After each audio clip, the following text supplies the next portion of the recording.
სვანეთში ტურიზმის დეპარტამენტის ახლად დანიშნული თავმჯდომარე ჩაფრინდა. მაია სიდამონიძემ რეგიონის ტურისტული ინფრასტრუქტურა უცხოელ ჟურნალისტებს დაათვალიერებინა და თავადაც გაეცნო იქ არსებულ მდგომარეობას.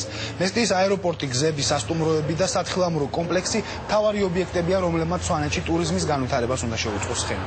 ტურიზმის დეპარტამენტის თავმჯდომარე სექტორში დასაქმებულ ადგილობრივ მოსახლეობასაც შეხვდა და დარგის განვითარებაზე მათი აზრი მოისმინა.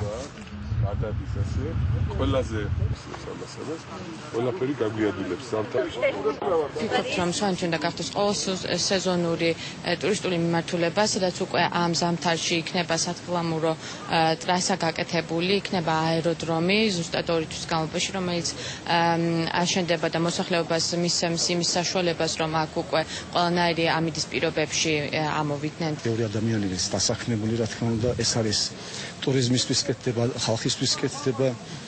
რა ვიცი, ყველაფერი კეთდება, რაც ტრენდი საქართველოში კი არა, სვანეთში ტრენდი რაც არ გაკეთებულა, ამ ხნის განმავლობაში ყველაფერი კეთდება დღეს.